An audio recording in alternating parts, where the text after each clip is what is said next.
Worried about tax cuts? Well, right now I'd be more worried about spending, because extending all the Bush tax cuts, as we've been reporting, might or might not happen.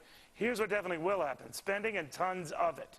Nearly 2 dozen various initiatives totaling nearly $415 billion due up for a vote in the lame duck session, where they say anything can happen and usually does. To the Fox Biz All-Stars, Jonathan Hoenig, Liz McDonald, Mike Norman. Mike, you want to see the spending, right? Well, first of all, let's understand there's a lot of important spending items in there. You got a stopgap spending measure, which is going to keep the government functioning. You've got a unemployment insurance benefits extension. You have Social Security. You have a defense authorization. There's a lot of stuff in there. Got to get done. Well, it's going to have to get done. You can't shut everything down. What are you going to do? You're going to shut everything down? I mean, they tried that once. But all of this spending isn't the shutdownable type spending, is it? No, it's a Medicare doc fix. It's the extension of unemployment benefits. And, you know, whether or not you agree or disagree with those initiatives, there's going to be such a traffic jam in the lame duck. And the issue is, will the middle-class tax cuts, will all the tax cuts be subject to pay-go rules?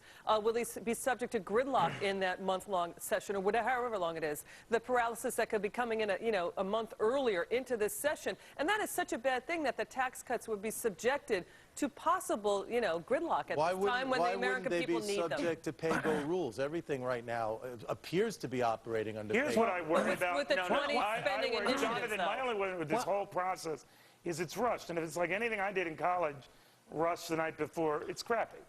I got through college, but I mean, it's crappy. Right.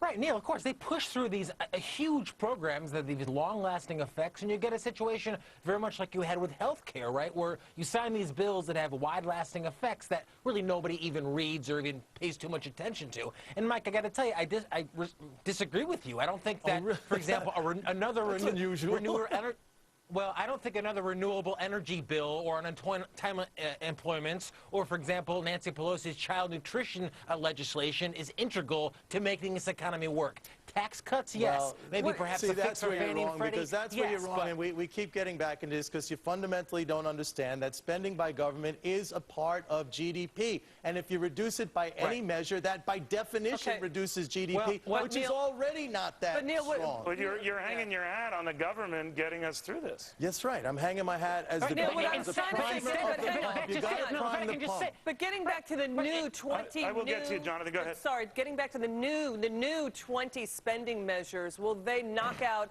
a tax cut here or there? That's a question that needs to be addressed because of the pay-go rules. Well, that was your brilliant point. That's what I'm trying to raise. What I think Lizzie raises, what I want to raise with all of you now. There seems to be a great impatience to get the spending done rather than resolve one way or the other the tax cuts and whether they ever get done.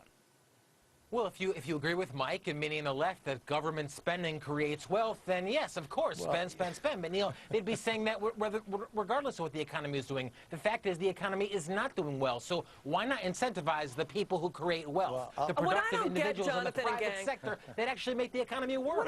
Lizzie doesn't get something. Why can't they get their act together to give tax cuts to the American people, but they can do spending so quickly? You need to do what Reagan did. What Reagan did was he spent and he cut taxes, and you had a double dose of stimulus, and that's why the economy really took off. Did you like Ronald Reagan? Yeah, I love Ronald Reagan. Whoa, so instead you have... Whoa. Fox News alert here, Fox News alert. Reagan. I voted for Reagan. Can we get that in? Do we have time, guys? Fox Business alert. Mike Norman alert. Ronald Reagan. Why?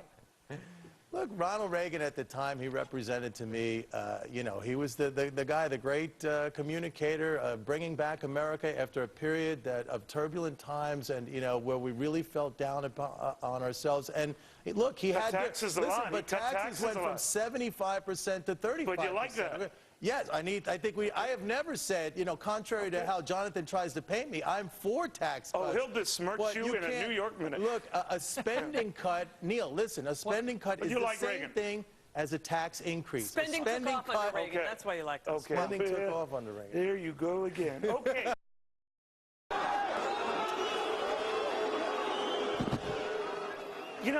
That was in Belgium. Belgium. Who knew they had it in them, right? After all, this wasn't about beer or waffles, chocolate or French fries. No offense. Nearly 100,000 people acting up because the government is cracking down on entitlements it says it can't afford and cradle-to-grave benefits citizens simply cannot pay. Same story in Portugal. Government clamping down, public workers coming out in droves. How many times have we seen this played out? Jonathan, those governments seem to get it, despite the protests. Not us.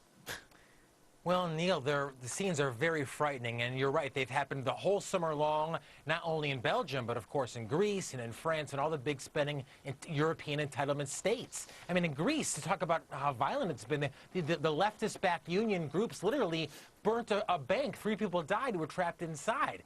And I think it just goes to show when property rights go away, when individual rights go away, when the unions and every other special interest run the show, it literally turns into mob rule. And that's what you're seeing. That's the entitlement state that you're seeing crumble all throughout Europe. And Well, why to are me, you saying, it's oh, come extremely on? frightening. I'll tell you what. I mean, some of these measures that the governments are considering are not draconian, Mike. Back in June, Europe gave $1 trillion to banks and speculators to bail these guys out when they rightfully should have went down and had to go through a default or a bankruptcy, 100 cents on the dollar. And here we are, you know, attacking these workers who are seeing their jobs cuts and the little services that they get. You know, come on, where is the rationale here?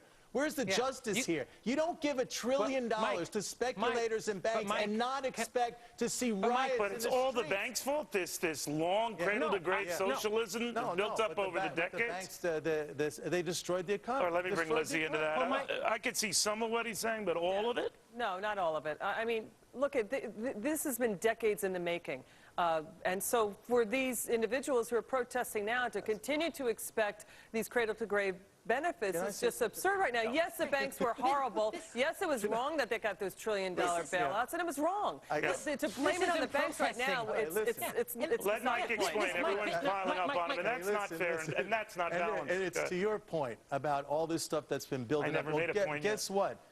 When they all had their own currencies, when you had the drachma and when you had the lira, there was no problem like this. When they went into the euro, when they went into the euro, you know, they functioned, they became like states. You're wrong about everything else, but you're right about that. I'm not. Go ahead, Johnny.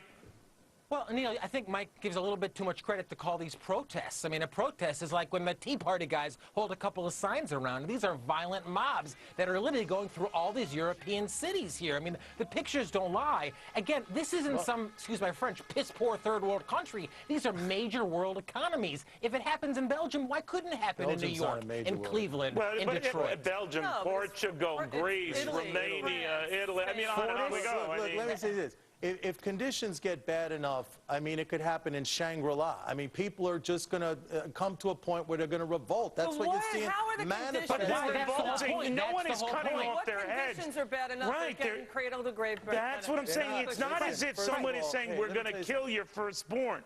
We're going to demand that you retire at 62 instead of 60. That is hardly draconian. They're losing their jobs. They're getting massive pay cuts. They're losing services. Their standard of living is going down. What is the other definition of poverty? That's the definition of an encroaching poverty. Encroaching poverty? What are you talking about? Yeah, it's poverty. That's poverty. Sorry. No, they're being asked to work also longer weeks as well. Let Jonathan's trying to get in. Go ahead, and where does this happen, Neil? I knew you were going to say that. Go ahead, Jonathan. I think that was very witty of you. Go ahead. Yeah, well, of course, because when there are no rules, when there are no rights, when the government can do anything it wants, how do you get something done? You get a bunch of thug groups together, union-funded or not, and start literally throwing Molotov cocktails. They weren't all thugs, Jonathan. Some of them were very pleasant. They handed out chocolates. It was not all Europe. I mean, the one thing about these guys rallying is at least they handed out food, which I thought was a very nice little... Coming to a city near you in the U.S.